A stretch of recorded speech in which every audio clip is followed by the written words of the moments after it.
Hey everyone, tonight we're diving into the remarkable lives and incredible endurance of medieval peasants. These everyday survivors faced some of the harshest and coldest nights in history and still managed to get through them. From simple insulation methods to shared sleeping arrangements, their story is filled with resilience, resourcefulness, and determination. So before you settle in, take a second to like the video and subscribe, but only if you truly enjoy the content here. And tell me in the comments where you're watching from and what time it is where you are. It's always interesting to see people joining from different parts of the world. Now, lower the lights, maybe switch on a fan for some soft background noise, and let's slowly step into tonight's journey together. When most people think about medieval life, they picture knights in armor, huge feasts, and colorful fairs. But for the average peasant, winter was far less cheerful and much more about one simple question. How do we survive the night? Winter wasn't just another season. It was a yearly challenge, almost like a harsh teacher that gave no second chances. Imagine living inside a tiny hut made from mud and wooden sticks, with walls so thin you could probably hear every sound from outside. There was no proper insulation, no glass windows unless you count a small opening covered with animal hide, and definitely no arguments about thermostat settings. The temperature inside the home was usually only slightly warmer than whatever was happening outdoors. If it was freezing outside, it was simply a little less freezing indoors. That was considered good enough. Nighttime was the hardest part. Darkness covered everything. The wind screamed outside like an angry spirit, while the small fire in the hearth struggled to stay alive, barely warming the people sitting nearest to it. If you happened to be on the other side of the room, you may as well have been sleeping outdoors. Clothing didn't provide much relief either. Peasants didn't own thick fur coats or soft feather blankets. Most people had a few rough wool tunics, maybe an old cloak carrying the smell of livestock, and the hope that wearing several layers would somehow trap enough heat. Unfortunately, it rarely worked very well. And soft beds were out of the question. Most sleeping spaces were little more than sacks filled with straw or hay, sometimes covered with old rushes, and often shared with fleas and other pests. Medieval comfort was extremely limited. The cold wasn't only unpleasant, it was genuinely life-threatening. Frostbite, hypothermia, and freezing to death were constant dangers, especially for children and elderly people. Waking up alive after a freezing winter night was considered a small victory, maybe even worth celebrating with a breakfast that was slightly less frozen than usual. So surviving winter in medieval times wasn't about comfort at all. It meant enduring the cold, layering every piece of clothing you owned, staying close to your animals for warmth, and hoping you wouldn't wake up covered in frost. And honestly, that was only the beginning of the struggle. If you think your home feels drafty because a window doesn't shut correctly, medieval peasants would probably laugh at that comparison. Their houses weren't simply drafty. They were closer to wind tunnels with roofs attached. Most peasant homes were built using what historians call wattle and daub construction. In simple terms, wooden sticks were woven together like a basket and then covered with a mixture of mud, straw, and animal dung. It wasn't used to be disgusting. It was cheap, sticky, and surprisingly useful for insulation. And of course, it was easy to find. Even with all that effort, these walls struggled badly against winter storms. Freezing wind slipped through every tiny crack and opening, swirling through the single-room houses and making sure nobody stayed warm for long. Privacy barely existed, and warmth was never guaranteed, though it certainly built character. The roofs created more problems. Thatched roofs may look beautiful in modern pictures, but after months of rain and snow, they often sagged, leaked, and sometimes allowed small animals inside. Nothing ruins dinner faster than wildlife suddenly falling through the ceiling. Windows, when homes even had them, were extremely small and usually covered with thin animal skins or wooden shutters. Glass was incredibly expensive, something even wealthy landowners used sparingly. Peasants were simply grateful if strong winds didn't tear the covering away during a storm. The floors made everything even worse. Most homes had nothing but packed dirt beneath their feet.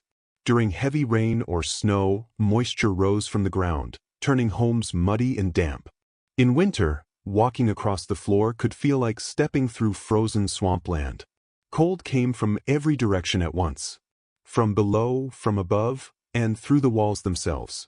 Still, medieval peasants adapted however they could. They stuffed moss into cracks, pushed old cloth into gaps, and stayed close together for body heat. Human warmth became one of their best defenses. Creativity, stubbornness, and sometimes even sheep grease spread along the walls were all that stood between them and freezing conditions. Because when your house is made from mud, sticks, and animal hair, sometimes all you can really do is laugh about the situation, assuming your teeth aren't chattering too hard to manage it. As if freezing air wasn't already enough, medieval peasants also faced another enemy coming from beneath them, the frozen earth itself. Floors were not really floors in the modern sense. They were simply flattened areas of dirt inside the house. If you were fortunate, there might be straw or old rushes spread across the surface to create the appearance of comfort. But in reality, you were only one thin layer away from icy ground.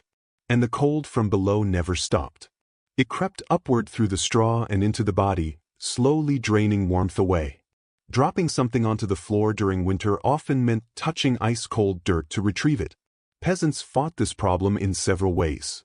One method involved spreading thick layers of straw across the ground whenever enough material was available. Realistically, that sometimes meant borrowing or quietly taking extra straw from nearby fields. It created a temporary barrier against the cold, but straw flattened quickly, became damp and moldy, and added constant crunching sounds underfoot. Some families used dried rushes instead. Fresh layers were often added on top without removing the old ones underneath. Over time, the floor became a strange mix of rotting plants, insects, fleas, and whatever other creatures settled in. It functioned almost like medieval carpeting, except it was damp, living, and smelled terrible. Beds didn't improve things very much either. Most were simple wooden frames stuffed once again with straw or hay. Instead of soft mattresses, people slept on uneven, poking layers that did little to block the cold rising from the ground. Turning over during the night wasn't about finding comfort. It was often an attempt to keep circulation moving and stop one side of the body from becoming completely numb from the cold. The truth is, medieval peasants didn't really defeat the frozen ground so much as learn to survive uncomfortably above it.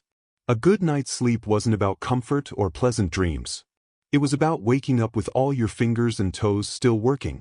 And if you managed that, honestly, you were already doing better than many others. If medieval homes had one true hero during winter, it wasn't the roof, the walls, or even the thick layers of mud and dung used for insulation. It was the hearth, a stubborn, crackling fire pit that acted as the main defense against the cold, the darkness, and the harsh reality of medieval life. At the center of nearly every peasant house sat a simple fire. There were no elegant fireplaces with carved stone mantels, and no proper chimneys carrying smoke neatly into the sky. Instead, there was usually a basic pit or a ring of stones, some half-burned logs, and enough smoke filling the room to make you feel like you were slowly being smoked yourself. That's right, most houses didn't even have chimneys.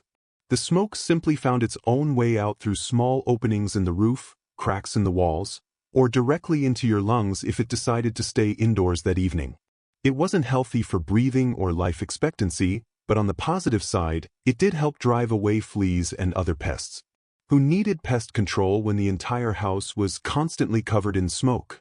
The hearth wasn't only used for warmth either. It served as the kitchen, the main light source, and sometimes even the closest thing medieval people had to entertainment. Families gathered around the fire telling stories, sharing gossip, or simply staring into the flames because, after sunset, there wasn't much else to do. Keeping the fire burning wasn't optional. It was essential. Allowing the flames to die during the night was practically an invitation for the cold to take over the house. And restarting a fire in winter was far from easy. It meant working with flint, steel, dry kindling, and more patience than most people could imagine. Every member of the family had responsibilities. Someone watched the embers, someone added sticks or peat, and if fortune smiled on you, maybe even a valuable piece of dry wood. It became a constant struggle between human determination and the bitter cold that seemed eager to extinguish every bit of warmth. The hearth didn't promise survival, but without it, survival was nearly impossible. It was smoky, unreliable, and often frustrating, yet during a medieval winter, it represented the very center of hope. If there was one thing medieval peasants feared even more than running out of ale, it was waking up to a dead fire. Without that warm, flickering source of heat, the cold could creep into the house faster than a tax collector after harvest season. And during the harshest winter nights, restarting a fire from nothing wasn't merely inconvenient. It could become dangerous. Matches didn't exist. Lighters were centuries away. Rekindling a fire required striking flint and steel together, hoping for one tiny spark, and then carefully feeding that spark with whatever dry material remained. Imagine attempting all of that in freezing darkness while half asleep and barely able to feel your hands. Now imagine hearing wolves somewhere outside for added pressure. So peasants adapted. They learned to bank the fire. Not in a financial sense, of course. Banking the fire meant covering hot embers with a layer of ash before going to sleep. The ash acted like insulation, protecting the glowing coals and helping them stay alive through the night.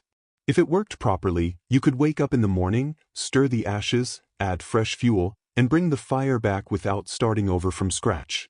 But if it failed, mornings became far colder and far less pleasant. Fire banking became a skill passed from generation to generation, almost like a treasured family tradition. Every household believed it had the best method. Some insisted only dry ash should be used.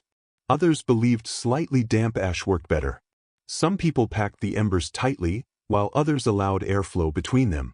Medieval families could probably argue about fire banking the same way modern people argue about barbecue recipes, except the consequences were much more serious.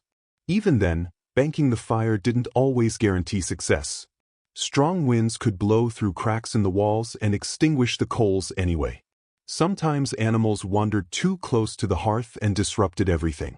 Yes, that actually happened. Because of this, some families took turns waking up during the night just to check the embers. It was essentially the medieval version of checking the thermostat before going back to sleep. In the end, banking the fire wasn't about controlling nature. It was about gaining a few extra hours of warmth. And if you woke up to even one glowing ember still alive beneath the ashes, that small victory was enough to help you face another freezing day. In medieval times, the phrase, "the more the merrier," wasn't only used for celebrations. It was also a strategy for surviving winter. When the fire burned low and freezing wind slipped through every crack in the house, there was still one reliable source of heat: other people. And if that meant sleeping shoulder to shoulder with your entire family, neighbors, livestock, and possibly a confused goose, then so be it. Personal space simply didn't exist. On the coldest nights, comfort wasn't the priority. The priority was surviving until morning. Entire families crowded into the warmest part of the house, wrapped in whatever blankets or cloth they could gather, creating what could only be described as a tightly packed layer of sleeping bodies. Children squeezed between parents, grandparents rested beneath heavy coverings, and if another relative unexpectedly arrived, space was somehow found for them too. If you were fortunate, you slept in the center where body heat surrounded you from every direction. If you were unlucky, you ended up near the edge, exposed to the icy drafts creeping through the walls. And nobody appreciated the person who moved too much during the night. One careless turn could push someone else closer to the freezing air by the wall, instantly making you unpopular with the entire household. Sometimes even the bedding was shared.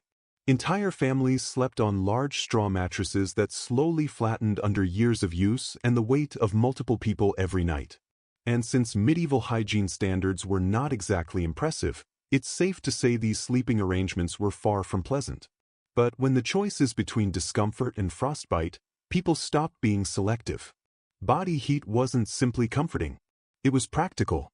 Some medieval advice even suggested placing the strongest and warmest individuals around the outer edges of the group to help shield everyone else from the cold. Babies and elderly family members were positioned safely in the center where warmth was greatest. Over time, these crowded winter nights became part of family life itself. Families spent long evenings close together, sharing stories, singing songs, and having quiet conversations beneath heavy wool blankets. So the next time someone steals your blanket or your pet takes up too much space in bed, remember that at least you're not competing for warmth beside a snoring relative and a judgmental goat. And if you think modern roommates can be difficult, medieval peasants would probably introduce you to their own winter housemates: cows, goats, pigs, chickens, and almost any animal capable of producing body heat. Bringing animals inside during winter wasn't just an unusual village custom. For many families, it was necessary for survival. Livestock produced warmth, and inside a poorly insulated hovel where the wind howled louder than an empty stomach, every bit of heat mattered. On top of that, if your goat slept near your wall, it was slightly less likely to disappear during the night thanks to a desperate neighbor. Two problems solved with one very smelly solution. At night, the house turned into a crowded living heater. Chickens settled into corners, pigs snorted near the fire, and cows rested comfortably along the walls, chewing calmly like honored guests. It was not glamorous at all. If you've ever been trapped in a car during summer beside someone who skipped a shower, imagine that situation combined with livestock, winter weather, and no other place to escape. The smell was unforgettable. By the time spring arrived, the scent of a shared winter indoors had become incredibly strong. Candles were unnecessary because your nose was already fully occupied. Still, medieval peasants learned to tolerate it because they understood one important fact: more animals inside usually meant fewer frozen toes by morning. Some animals even received better positions than others. Cows, being the largest and warmest, often stayed closest to the family. Goats were welcomed near the living area for their warmth, though goats probably would have wandered inside anyway. Chickens perched in rafters or baskets, while pigs simply settled wherever they wanted, often right in the middle of the floor. Of course, sleeping beside livestock came with risks. Imagine falling asleep peacefully and waking up because a chicken decided your head looked like a suitable perch, or stepping barefoot onto something unpleasant first thing in the morning. Medieval households were rarely short on unpleasant surprises. Even so, despite the smells, noise, and occasional accidental kick from an animal, peasants understood the reality clearly. Cold weather was deadly, and a warm animal nearby could make the difference between survival and disaster. In the struggle against winter, even the warm breath of a cow became valuable. During medieval winters, clothing was not about appearance. It was about survival. Peasants were not following fashion trends. They were dressing as if they were preparing for war against freezing temperatures. The rule was straightforward: if you owned clothing, you wore it. Sometimes all at once. First came the basic undertunic, usually a rough linen shirt that was probably overdue for cleaning. Over that went a thicker wool tunic. If another layer existed, it went on too. Then came loose leggings, a heavy cloak, and if someone was fortunate enough to own one, perhaps a patched sheepskin covering everything else. The result was simple, slightly warmer, but far itchier. Proper boots were considered a luxury. Many peasants wrapped their feet in scraps of cloth or old rags before squeezing them into wooden clogs. If the cold still reached their feet, they added more cloth and hoped for the best. Washing these layers during winter was another problem entirely. Laundry meant carrying clothes to freezing water, breaking through ice, and then waiting days for garments to dry. Sometimes they froze solid before that could even happen. Most peasants decided that smelling like smoke, sweat, and sheep was far better than freezing. Interestingly, all that dirt and grease added another layer of protection. The buildup trapped warmth inside the clothing. In a strange way, it worked like primitive insulation, although much less pleasant by modern standards. Hats, scarves, and gloves were valuable possessions. A simple wool cap could help someone survive a freezing night. Gloves were often handmade from scraps of leather or cloth and usually looked rough and uneven. Children were bundled so heavily in layers that they resembled oversized bundles waddling through the house. The goal was simple: keep as much body heat trapped inside as possible. Style and elegance meant nothing. Warmth was what mattered. So the next time cold weather forces you to wear extra layers, remember that medieval peasants often wore nearly everything they owned at once, looking like walking piles of laundry and feeling grateful for it. In the medieval peasant lifestyle, dirt was not merely something to remove. In many ways, it became part of survival. Odd as it sounds, staying dirty was not always laziness. It was practical. Winter created one major problem above all others: losing heat. Freshly cleaned linen clothes were actually poor at keeping warmth inside. They allowed air to pass through easily, which was helpful during summer but terrible during freezing temperatures. That is where dirt became useful. As peasants spent week after week without washing clothes, layers of mud, body oils, smoke, and grime slowly built up across their tunics and cloaks. Over time, this coating blocked tiny openings in the fabric and made the clothing more resistant to cold winds. It was essentially medieval weatherproofing, though much smellier than anything used today. Yes, people smelled terrible, but they stayed warmer. Many medieval people also believed that washing too often during winter could make someone ill. Because of this, people preferred to keep their protective layer of grime intact. Bathing happened rarely, laundry even less often, and soap was saved for important occasions or emergencies. Peasants also layered clothes repeatedly without changing the inner garments underneath. New layers were simply added over older ones until a person carried weeks of daily life on their body. Every stain became part of the story of surviving another difficult winter day. To outsiders, medieval peasants may have appeared completely unconcerned with hygiene, but from their perspective, those dirty layers served an important purpose. A grimy tunic acted as protection against freezing weather. It may not have been attractive, but neither was suffering from frostbite because someone wanted clean clothing. And since nearly everyone smelled equally unpleasant, nobody really noticed. People simply became used to it. So yes, during medieval winters, filth was not considered failure. It became part of survival, part of practicality, and in some strange way, part of daily fashion. If you had a thick, greasy layer covering your clothes by late winter, you were probably surviving better than most. If you imagine medieval peasants sleeping in soft feather beds beneath elegant blankets, the reality was very different. Their sleeping arrangements were far rougher. Most beds were little more than a wooden frame, if the family could afford one at all, topped with a sack stuffed with straw, hay, or dried rushes. That was the entire mattress.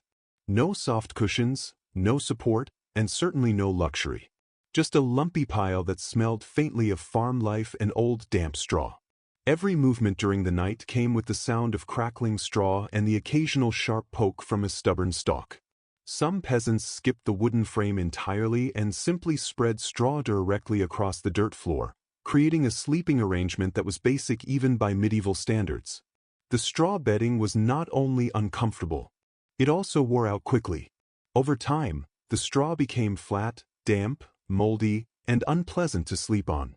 Over time, the bedding attracted insects, gathered moisture, and slowly transformed into something closer to a biological hazard than a comfortable bed. Replacing the straw became an important task, usually done a few times each year if the family stayed on top of it, or whenever the mattress seemed to move on its own. Rushes were another common option. These long grasses were spread across the floor, sometimes mixed with herbs like lavender or rosemary in an attempt to reduce the strong smells created by animals and daily life indoors. Fresh rushes smelled pleasant for a short time, perhaps a day at most. After that, they blended into the muddy and trampled floor, mixing with dirt, food scraps, and anything else dragged inside. And then there were the insects. Fleas, lice, and countless other pests loved straw bedding just as much as the people sleeping on it. If you woke up scratching constantly, you were experiencing ordinary medieval life. Even with all these problems, these simple beds were still essential. Straw piles created an important insulating barrier between people and the frozen ground beneath them. And when families crowded together on top of that bedding, their shared body heat created extra warmth. In a way, it was a primitive form of central heating. So the next time you lie down on a soft mattress, remember that somewhere in history a medieval peasant would probably look at it with complete disbelief and envy. When you live in a home built from wood, mud, and determination, winter drafts stop feeling like small annoyances and start feeling personal. Medieval peasants fought the cold not only outside their homes, but inside them as well, using whatever materials they could force into the endless cracks and openings. And there were always plenty of cracks. Walls bent over time, dried mud crumbled apart, and thatched roofs sagged under bad weather. Cold air found new ways into the house almost every night. Sealing those gaps became an important survival skill. People stuffed holes with moss, straw, old cloth, dry grass, and sometimes even animal hair. If something looked soft or capable of blocking wind, it ended up pushed into a wall somewhere. Some especially hardworking families covered the outside of their homes with fresh layers of mud and animal dung every winter. It meant standing in freezing temperatures while spreading manure across your own walls, but in their world, that counted as practical home improvement. Roof leaks created another constant struggle. Thatch roofs were cheap and common, but after years of rain and snow they stopped keeping water out effectively.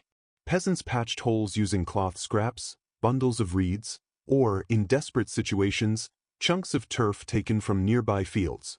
Over time, many homes looked uneven and patched together from years of repairs. Doors and windows offered little protection either. If a house even had them, they were usually basic wooden boards hanging together through effort more than craftsmanship. Window openings were often covered with animal hides or thick cloth coated in fat to block some of the cold air. It helped reduce drafts, though it also added another unpleasant smell to the room. Every evening became a contest between human creativity and the endless winter cold. One moment the house felt tolerable, and the next a freezing gust slipped through a tiny opening nobody had noticed. Yet through persistence, stubbornness, and constant repairs, medieval peasants managed to survive winters one patched crack at a time. When winter temperatures became severe enough to make proper sleep difficult, medieval peasants found another solution. Not everyone slept at once. Instead, many households survived by sleeping in shifts. It was not a carefully organized system with schedules and perfect timing. It was simply necessity. Part of the family stayed awake to maintain the fire and deal with cold drafts while the others tried to sleep beneath thin blankets and straw bedding. The fire demanded constant attention. If left alone too long, it could die completely, and restarting it was difficult and time-consuming. Someone always needed to watch the embers. Since nobody wanted to leave a warm sleeping spot after finally getting comfortable, families rotated responsibilities throughout the night.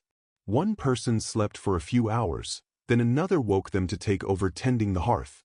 The process was exhausting. There were no comforts, no convenience, and certainly no easy way to stay awake. Just tired eyes, stiff bodies, and growing frustration toward whoever happened to snore the loudest.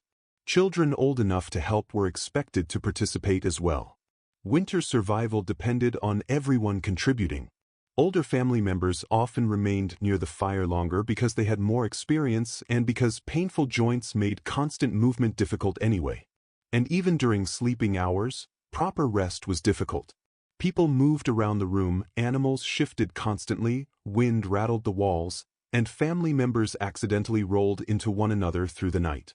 Peaceful sleep was rare. Still, the system worked. Sleeping in shifts ensured that someone was always awake to protect the fire and keep the house from becoming dangerously cold. As long as the embers survived, the family usually survived too. So the next time you wake up briefly to adjust a heater or let a pet outside, imagine a medieval peasant standing beside a smoking hearth in the middle of the night, trying to keep a tiny fire alive while wondering whether frozen toes were worth worrying about. When winter became truly brutal, medieval peasants even changed the way they breathed in order to stay healthy. Fires, blankets, and heavy clothing helped, but cold air itself remained dangerous. The problem was straightforward. Breathing deeply through the mouth pulled freezing air directly into the lungs. In a time when illnesses like pneumonia could quickly become deadly, that was a serious risk. Because of this, peasants learned to breathe slowly and carefully during cold weather. Instead of taking large breaths through the mouth, they inhaled gently through the nose whenever possible.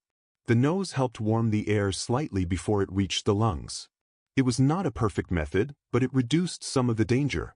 Taking in too much icy air could easily lead to sickness, long coughing fits, and dangerous infections. Medical treatment was extremely limited, so most people depended on home remedies, warm drinks, and prayer more than actual medicine. Some peasants even covered their faces with parts of cloaks, shawls, or cloth while sleeping. This created a simple barrier that warmed the air they breathed. By morning, the fabric often became damp from breath and condensation, but it still offered some protection against the freezing air. Parents taught these habits to children from an early age. During winter, breathing properly was treated as another survival skill, just like keeping the fire alive or layering clothing correctly. Between strict breathing habits, itchy wool clothing, and sleeping beside a loudly gassy goat, medieval childhood winters built resilience on an entirely different level. At night, tucked into straw bedding beneath heavy cloaks and beside a softly steaming cow, breathing itself became a skill. Slow, controlled, through the nose only, and as limited as possible, almost like a harsh medieval version of a yoga retreat, except with far more frostbite and far fewer encouraging sayings. In the larger survival strategy, it was not the most impressive method, but it worked. One careful breath at a time, peasants survived another night in the long and exhausting struggle against winter. During the endless fight with medieval cold, peasants discovered an unexpected advantage: a full stomach. One of the best defenses against freezing temperatures was not another rough wool cloak. It was eating a heavy meal before sleeping. Calories created warmth. The harder the body worked to digest food, the more heat it produced in the process. It was simple medieval science. Eat enough food, create internal heat, and hopefully make it through the night without turning into a frozen peasant statue. So what exactly filled a medieval peasant's plate before a bitter winter night? Think of thick stews packed with root vegetables such as turnips, onions, and parsnips. Grains were essential as well. Oat porridge, barley gruel, and dense rye bread helped people endure the cold. If fortune smiled on you, perhaps after a festival or a successful slaughter, you might even get a piece of salted pork or a slice of dried sausage mixed into the pot. This was not comfort food in the modern social media sense. There were no decorative garnishes or elegant presentation. It was one giant, mostly brown meal designed to sit heavily in your stomach like a dependable brick, slowly producing warmth throughout the night. It was not simply about eating more. It was about eating wisely. Foods that took longer to digest provided a gradual and lasting source of heat. Fatty foods were especially valued, not only for the energy they supplied but because fat burned more slowly than lean meat. A stomach full of stew, bread, and a generous amount of lard represented peak medieval winter comfort. Parents made certain even the fussiest children ate properly. Nobody cared if little Thomas disliked turnips.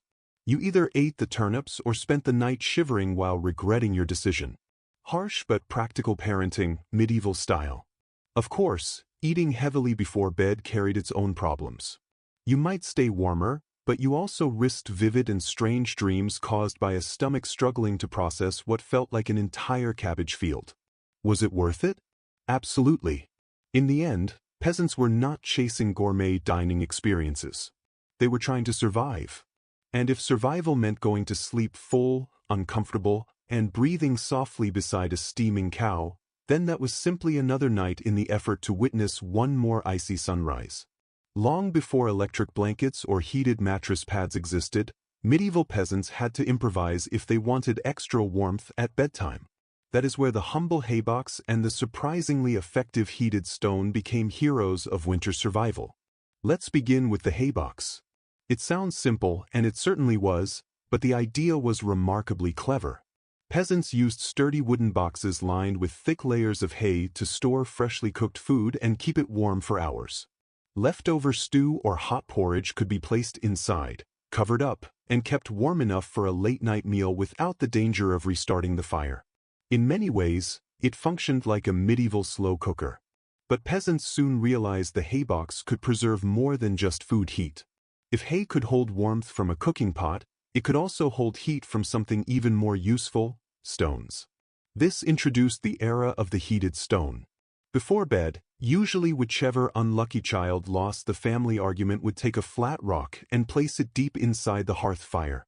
Once heated almost beyond touching, balancing carefully between useful warmth and painful burns, the stone would be removed with sticks or old metal tongs. Still radiating comforting heat, it would then be wrapped in cloth, bundled in rags, or placed into a clay container before being tucked beneath the hay mattress or near the foot of the bed. It was essentially a medieval heating pad prepared for combat against frozen ground. Naturally, there were dangers. Wrap the stone poorly, and suddenly you had a small house fire.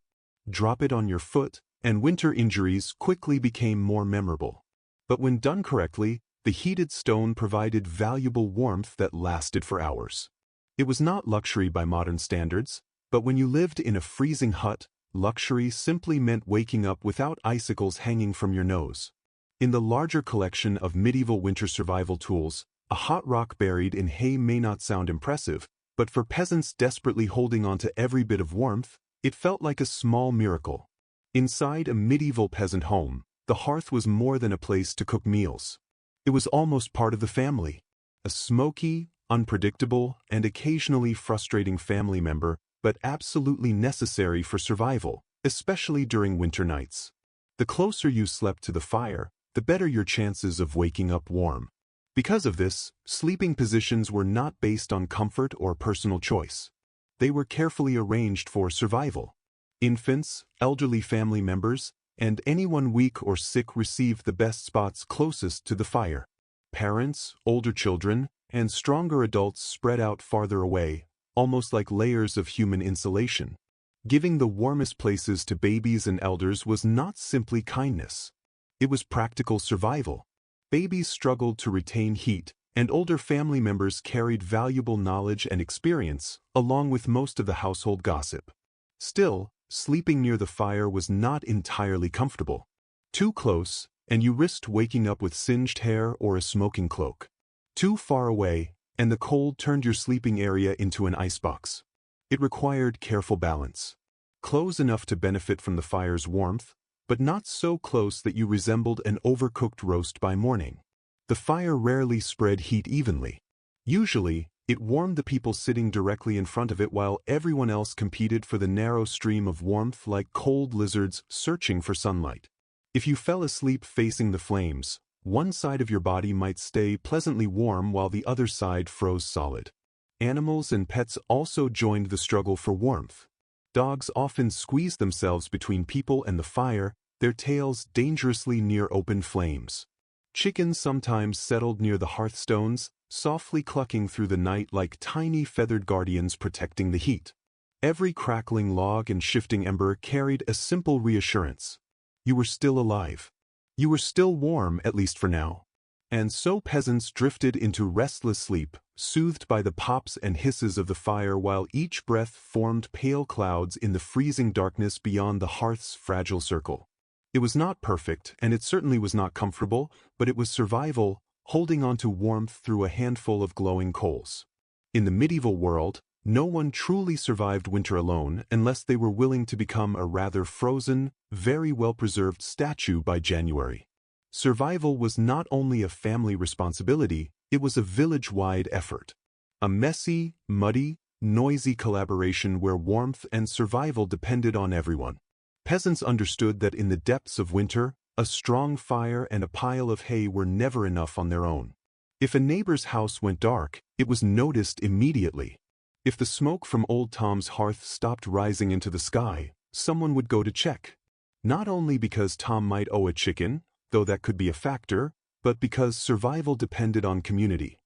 Villages often had unofficial winter watchers, usually the young or the elderly who could not work the fields but could observe who was coughing too much, who had not appeared at the market for several days, or whose home looked unusually still in the morning frost. They acted like a medieval version of neighborhood patrol, without uniforms and with significantly more sheep involved. If a family's fire went out, it was treated almost like an emergency.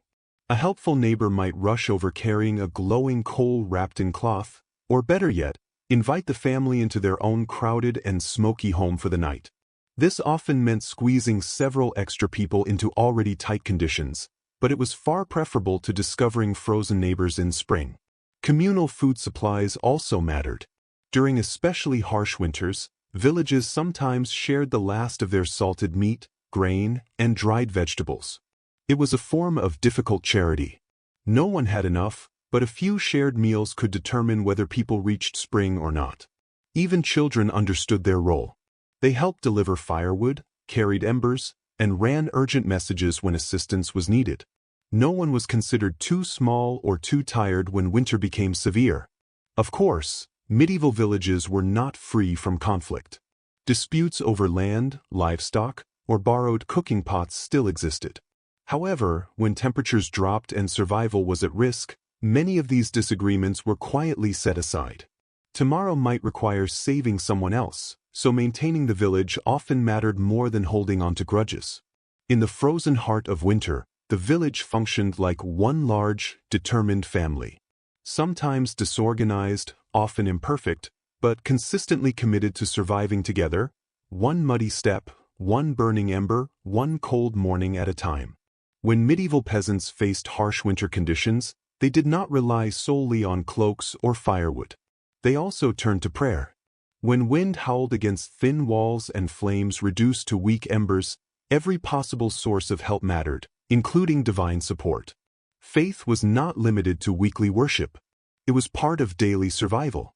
Before sleeping under layers of straw and rough wool, families often prayed together, asking for fire to remain lit, roofs to hold, and bodies to survive until morning. Saints were seen as active protectors during winter. Saint Blaise, for example, was called upon for protection against throat illnesses, a serious concern when cold air could quickly lead to dangerous illness. Saint Nicholas, long before becoming a symbol of gift-giving, was also viewed as a protector of households during difficult winter months. Superstition was closely tied to survival practices. Some families sprinkled holy water near the hearth before sleep, hoping it would protect against harmful spirits or simply prevent cold drafts. Others marked doors with blessed chalk after religious feast days, asking for warmth and good fortune to enter their homes.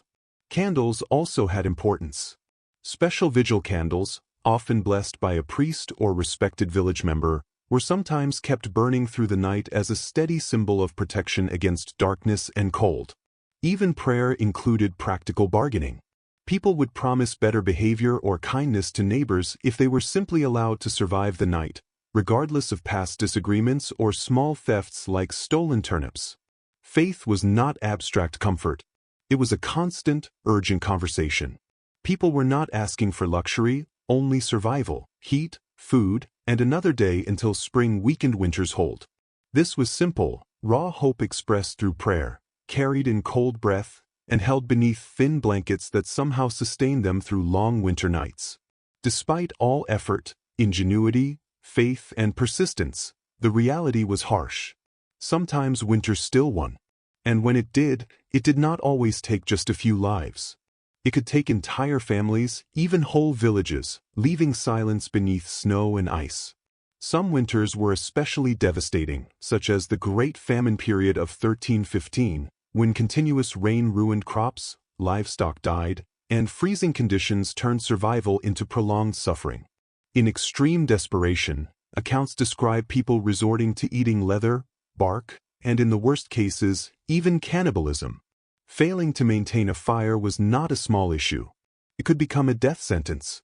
Without warmth from the hearth, families often spent their final moments together, huddled closely in an attempt to survive the cold. In spring, neighbors sometimes discovered entire households frozen together, still locked in embrace, as if sharing warmth until the very end. Buildings also failed under winter pressure. Heavy snow and ice could collapse roofs, and such events were often fatal during the night.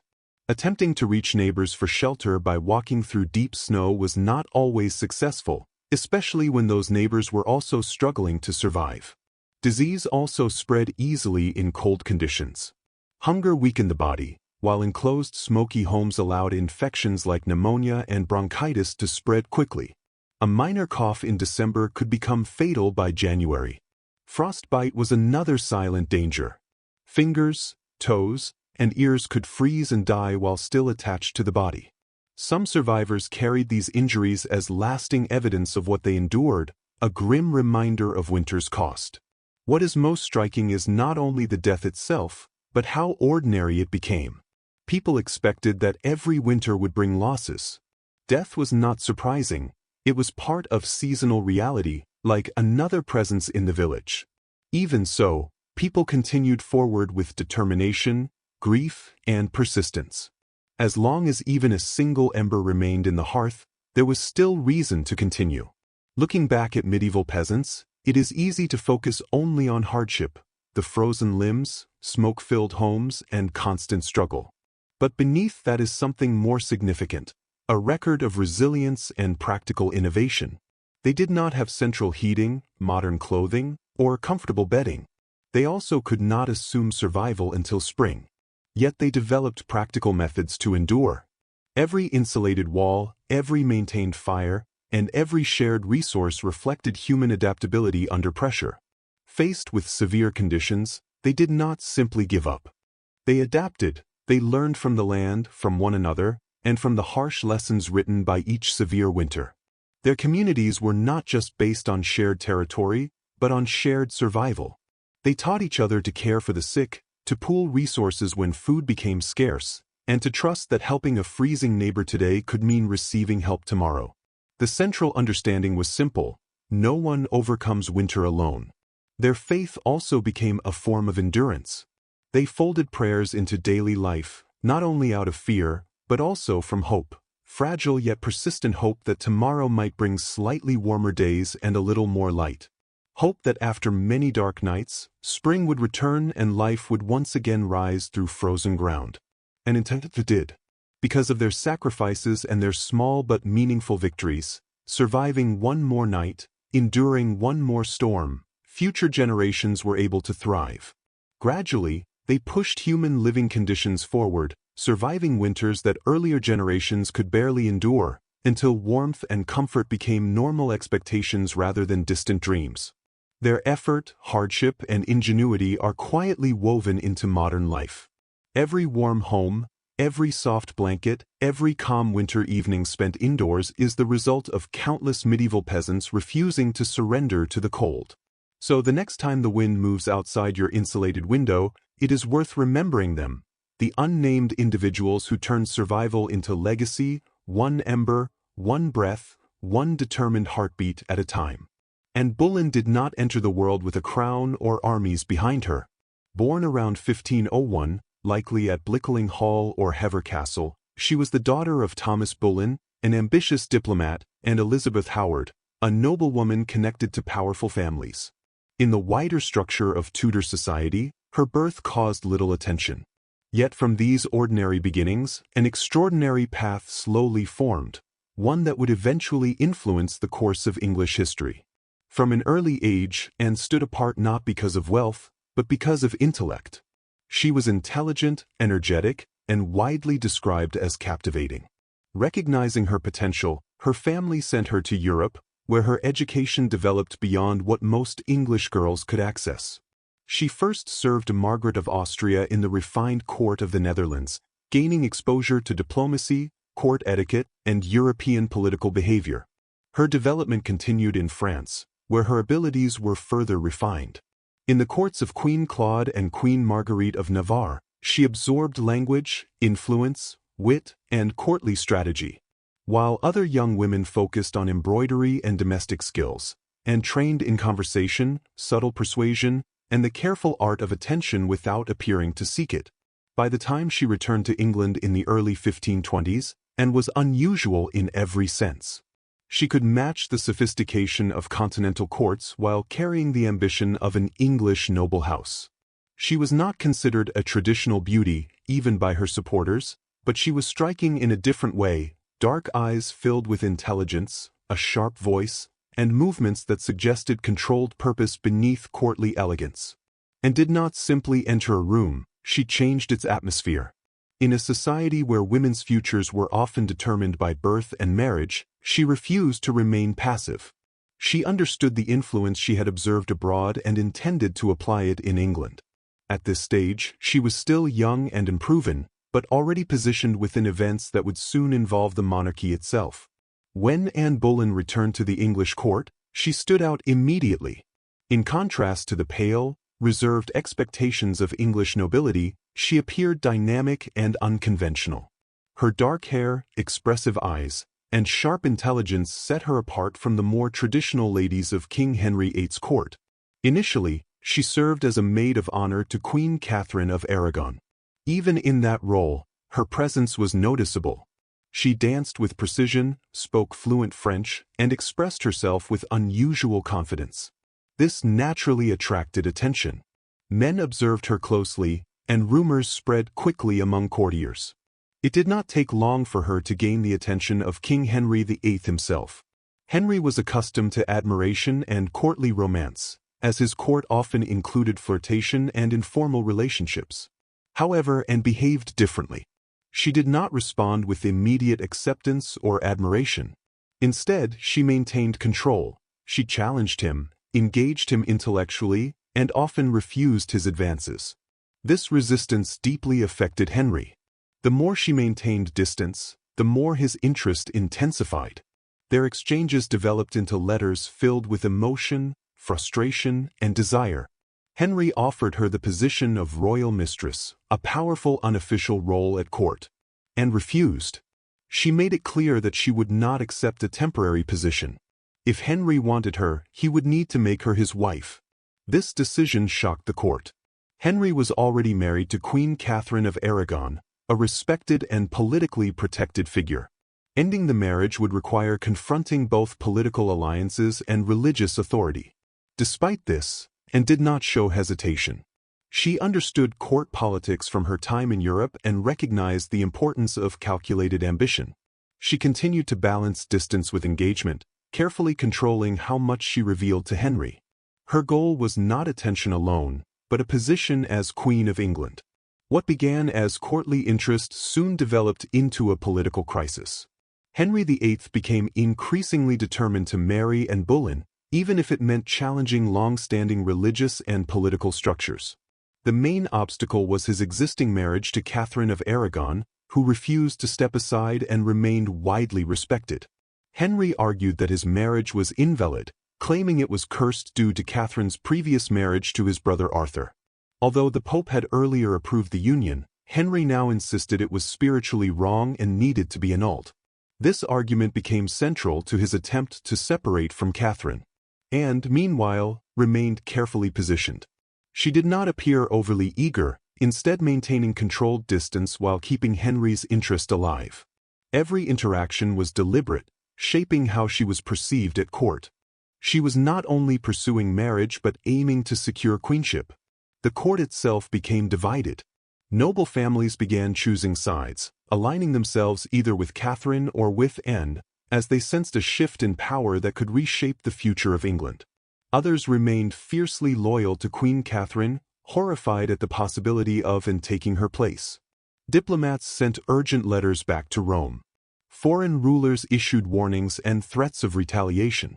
Even Henry's own advisors grew uneasy, sensing the political ground shifting beneath them. As months stretched into years, Henry's frustration intensified. He sent repeated petitions to the Pope, pushed his legal teams to search for technical loopholes, and slowly came to understand that the Church would not easily yield. Catherine had strong protection, including her nephew, Emperor Charles V, one of the most powerful rulers in Europe. Despite this, Henry continued forward, ignoring advice, tradition, and increasingly, the law itself. His pursuit of Anne was no longer just personal desire. It had become a direct challenge to the foundations of England's political and religious order, and was not only influencing a king, but also drawing an entire kingdom into uncertain territory. A dangerous process had begun, and there was no simple way back. After nearly 7 difficult years of negotiation, scandal, and diplomatic disorder, Anne Boleyn's gamble succeeded. In January 1533, she and Henry VIII were secretly married, despite the fact that he was still legally married to Catherine of Aragon in the eyes of the Pope and much of Europe. By June, Anne was formally crowned Queen of England at Westminster Abbey in a grand ceremony. However, the response was far from universally positive. The people of London watched with mixed emotions. Some celebrated, while others quietly prayed for Queen Catherine. Many questioned whether this new queen, with her foreign influence and bold personality, represented progress or disruption. Anne began her reign not as a widely accepted queen, but as a controversial and divisive figure. Unlike Catherine, who represented traditional English values of modesty and religious devotion, Anne was seen as confident, politically aware, and unconventional. She wore striking clothing, held authority in court through intelligence, and quickly created opposition among powerful figures. Although she appeared secure, Her position depended heavily on one expectation, producing a male heir for Henry, and understood this pressure clearly. She was no longer only the king's partner, she had become the future of a dynasty. Her first pregnancy brought hope. Both she and Henry believed the child would be a son. However, in September 1533, Anne gave birth to a daughter, Elizabeth. She managed her disappointment carefully, presenting confidence and insisting that a son would follow in time. Henry, however, reacted with growing uncertainty, and his earlier devotion began to weaken. For a period, Anne still held strong influence. She reshaped the English court, elevated her family's status, and became the first queen in England to be officially crowned with sacred oil traditionally reserved for kings. Her political reach expanded significantly. Foreign envoys sought her approval, and court alliances shifted in her favor. At the same time, Henry's break with Rome advanced further, leading to the establishment of the Church of England with the king as its supreme head. This major religious and political shift was closely linked to securing Anne's position as queen and ensuring her legitimacy could not be challenged. However, beneath these achievements, tension was growing. Court observers whispered more frequently, opposition was organizing quietly, and Henry himself began to show signs of detachment. Anne had reached a position of great power, but it was becoming increasingly unstable. Anne Boleyn had risen higher than most women of her era. Yet history consistently shows that the higher the rise, the more severe the fall can become. Soon after her coronation, cracks in her position began to appear. The central issue remained her failure to produce a male heir. Her first child, Elizabeth, was healthy, but not the son Henry VIII had expected for securing the Tudor succession. Time was becoming a critical factor, and experienced several more pregnancies in quick succession, but they ended in miscarriages. Each loss weakened her physically and emotionally, while also undermining her political security. Henry's initial devotion began to fade, and emotional distance grew between them, and, unwilling to remain silent, confronted the situation directly. She argued, demanded, and fought to maintain her position. However, Henry, who valued obedience alongside charm, grew increasingly frustrated with her strong personality and refusal to submit quietly. The very traits that once attracted him now created tension. Outside the royal marriage, opposition was also increasing. Nobles who had previously tolerated Anne's rise now began actively planning against her. Supporters of Catherine of Aragon continued to view Anne as the cause of injustice and religious disruption. Even among ordinary people, criticism grew, with some blaming her for England's break with Rome and the resulting instability. At court, another figure emerged, Jane Seymour. Quiet, composed, and obedient, she contrasted sharply with Anne's intensity. As Anne's influence weakened, Jane gradually gained Henry's attention. Where Anne had challenged him intellectually and politically, Jane offered calm acceptance and compliance. Anne recognized this shift and attempted to regain Henry's favor. She increased her attention toward him, emphasized her loyalty, and promised future sons. However, Henry's interest was already moving elsewhere. He began imagining a future beyond Anne, despite the major changes he had once made for her. Meanwhile, political allies began to turn. Thomas Cromwell, once aligned with Anne, detected the change in Henry's mood and adapted accordingly. Quietly, he began preparing strategies against her, collecting accusations, testimonies, and rumors that could be used if needed. Anne's position, once secured through intelligence and influence, was now weakening rapidly. In Henry's court, past achievements held little value. Only current favor mattered, and Anne's support was fading. Her enemies did not confront her directly with force. Instead, they worked through whispers, information, and carefully constructed accusations. Betrayal developed quietly within the court. Thomas Cromwell, once one of Anne's key allies in England's religious transformation, ultimately became central to her downfall. Their alliance had originally been based on shared ambition, but their goals diverged. Anne supported reforms that challenged noble privilege and aimed to improve conditions for ordinary people. Cromwell prioritized political stability and royal approval. As Henry's affection turned into irritation and suspicion, Anne's position became even more vulnerable. Her charm, once powerful, now appeared less effective in a court that was shifting toward a more compliant queen. Jane Seymour remained in the background, presenting a calm alternative to Anne's increasingly strained presence. Cromwell eventually took decisive action. Recognizing Henry's desire for an end to the situation, but also his reluctance to pursue divorce again, he proposed a different solution: removal through disgrace rather than separation.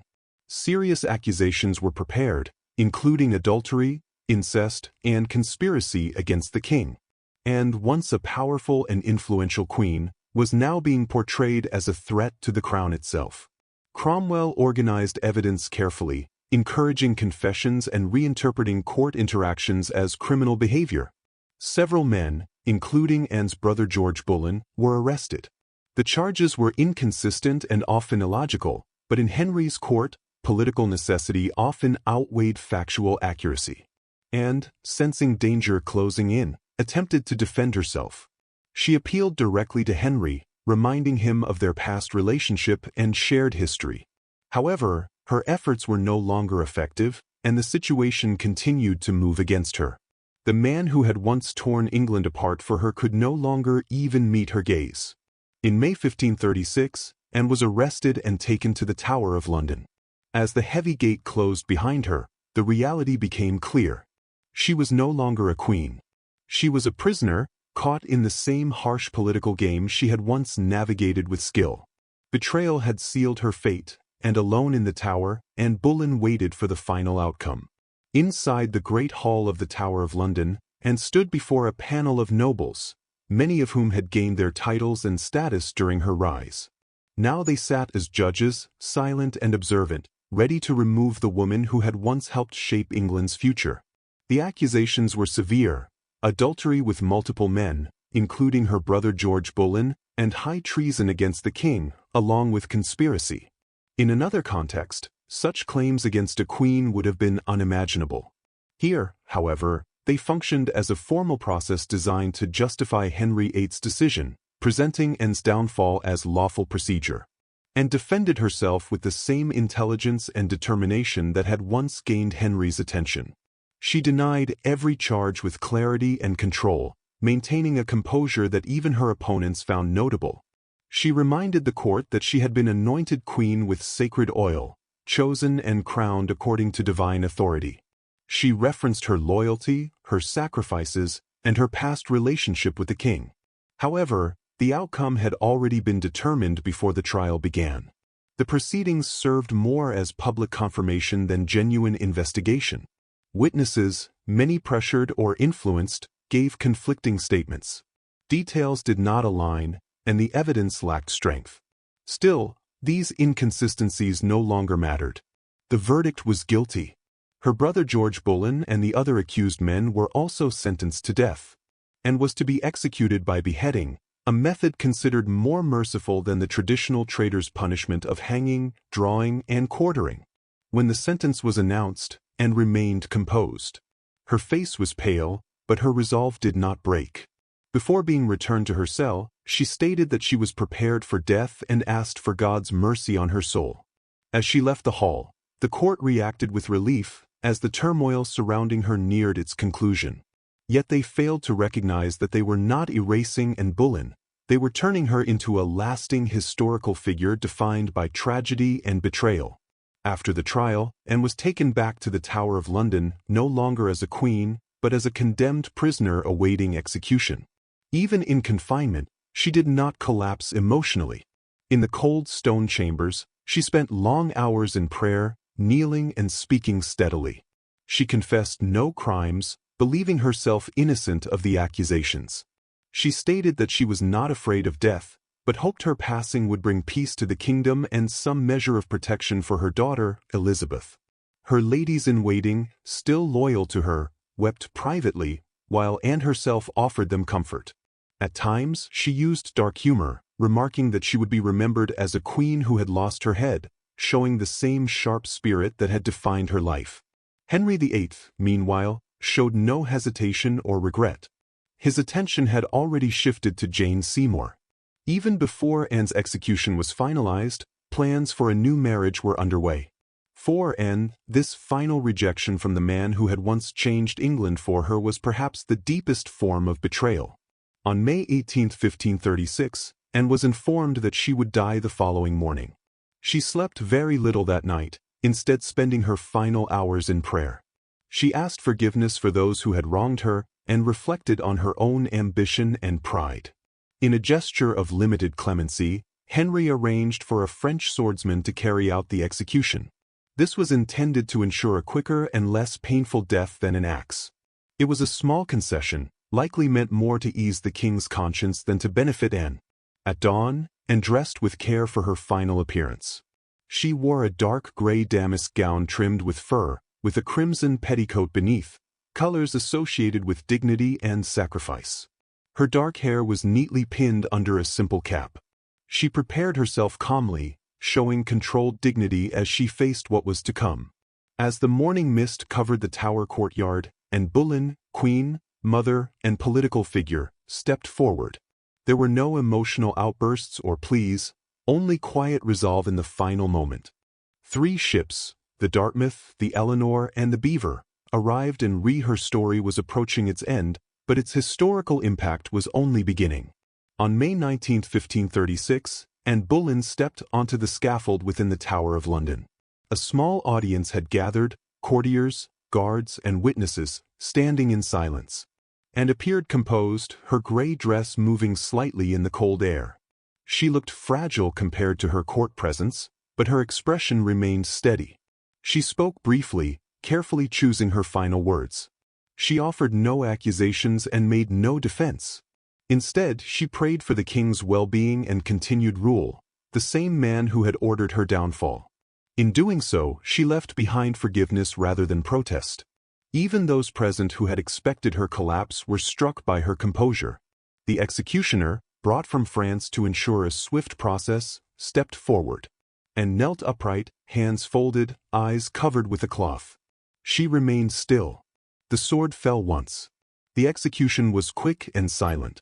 And Boleyn, queen, mother, and central figure in England's transformation, was gone. She was buried quickly within the Tower grounds in an unmarked grave, placed in a simple arrow chest rather than a proper coffin. A queen once crowned in ceremony was laid to rest without public honor. However, her influence did not end with her death. Her daughter, Elizabeth, once seen as a disappointment by Henry, would later become Elizabeth I, one of England's most significant monarchs. Her reign would shape English culture, political power, and global influence. In her, Anne's strength and intellect continued in a new form. Anne Boleyn's actions helped accelerate England's break from the Catholic Church and the creation of the Church of England. Her rise demonstrated how influence could reshape a kingdom. Her fall revealed how quickly power could be withdrawn. Yet through Elizabeth, her legacy endured far beyond her lifetime. In many ways, Anne achieved a form of lasting historical presence, not through survival but through impact. By the early 1770s, across the Atlantic, the American colonies were also reaching a breaking point. Relations with Britain, once regarded as the mother country, had deteriorated into growing resentment, tension, and unrest. It did not begin with tea.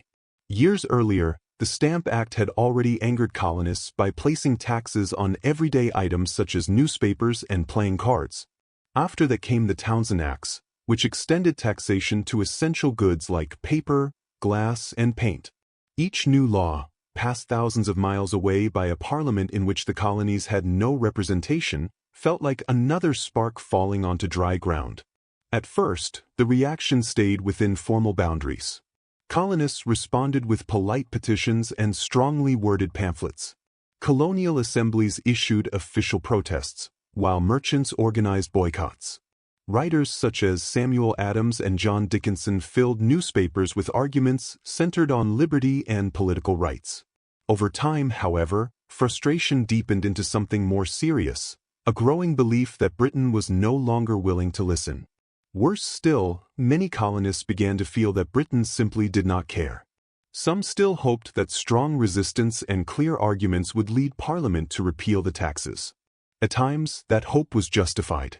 The Stamp Act, for example, was eventually repealed after widespread protest. But each small success was followed by new laws, new taxes, and new tensions. The issue was never purely financial.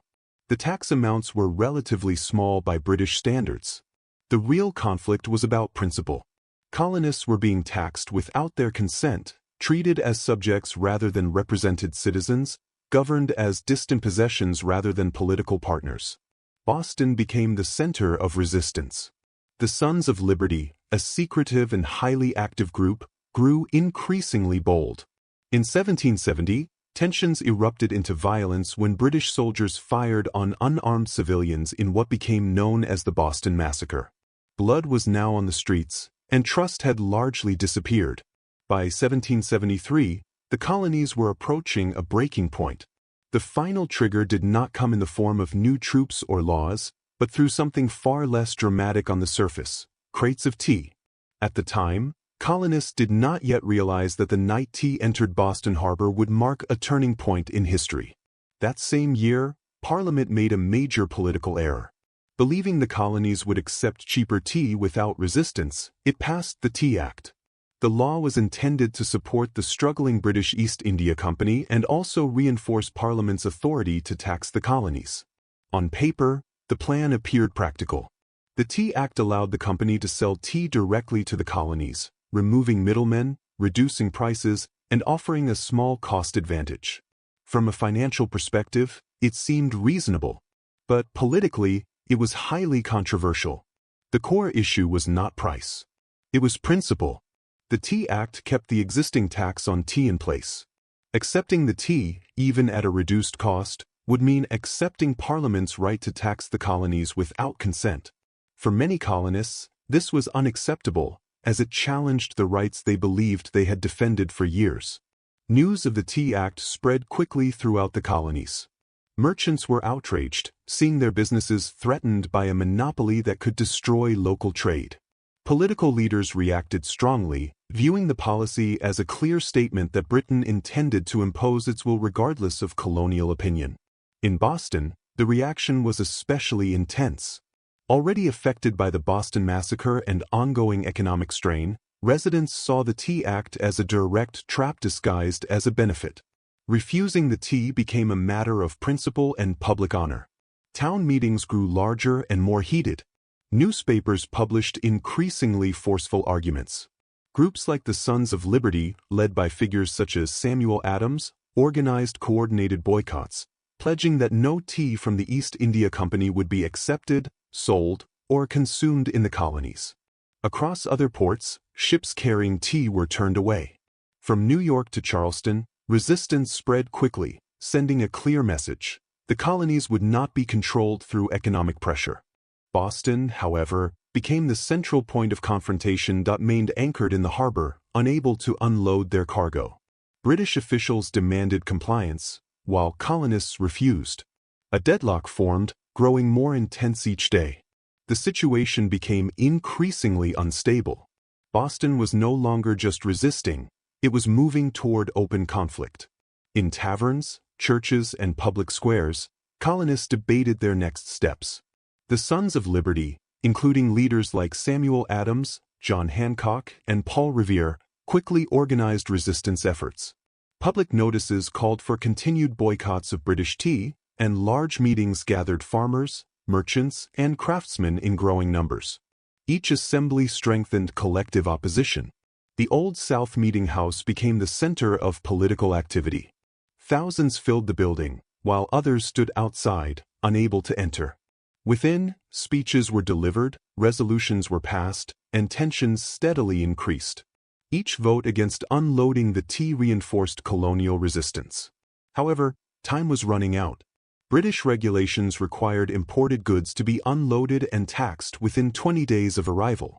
If this deadline passed, customs officials could seize the cargo, and British forces could be used to enforce compliance. Colonial leaders understood the consequences clearly. If the tax was paid, even under protest, it would establish a dangerous precedent. The issue was no longer just about tea, it was about whether the colonies would accept unequal political status or resist it. Meanwhile, the Royal Governor of Massachusetts, Thomas Hutchinson, refused to allow the ships to leave without unloading their cargo. He insisted that the law must be followed, regardless of public opposition. To him, yielding to pressure would mean surrendering authority to public unrest. Boston had become a city under extreme tension. Everyone understood that a critical moment was approaching. The atmosphere was heavy, as if waiting for a storm to break. It was clear that a single decision could determine the course of events far beyond the city itself. On December 16, 1773, Boston awoke under a cold gray sky. The city stood at a historic turning point. For nearly 3 weeks, the tea ships had remained in the harbor like a suspended crisis. Now the deadline had arrived. Under British law, the tea had to be unloaded and taxed within 20 days of arrival. If not, authorities could seize it and enforce the law with military support if necessary. The implications were widely understood. If the tea was brought ashore, the principle of colonial resistance would be weakened. If it was accepted, even once, the broader argument for rights and representation could collapse. That morning, thousands gathered at the Old South Meeting House, the largest building in Boston. Many had traveled long distances in harsh winter conditions to attend. The hall was filled beyond capacity, with people also crowding outside to hear the speeches. Samuel Adams, a key figure in the resistance movement, presided over the meeting as tensions reached their peak. Speaker after speaker rose to condemn the Tea Act, denouncing tyranny and calling for immediate action. Yet even within this strong resistance, uncertainty remained. What action could be taken without triggering full-scale war? How could the tea be stopped without inviting severe retaliation? As the afternoon continued, riders arrived with urgent updates. Governor Thomas Hutchinson remained firm in his position. The ships would not be allowed to depart without unloading their cargo. The tea would be seized, the tax enforced, and the king's law carried out. The crowd grew increasingly furious. The atmosphere inside the meeting house felt almost unstable under the weight of emotion. Still, Samuel Adams remained composed and delivered the decisive statement: "This meeting can do nothing more to save the country." It was a simple line, but its meaning was clear. Debate was over. No more petitions, no further compromise. Action would follow. Outside, a war cry cut through the rising tension. It was the signal. Men quickly disguised themselves, covering their faces with soot and dressing in blankets and feathers, loosely imitating Mohawk warriors.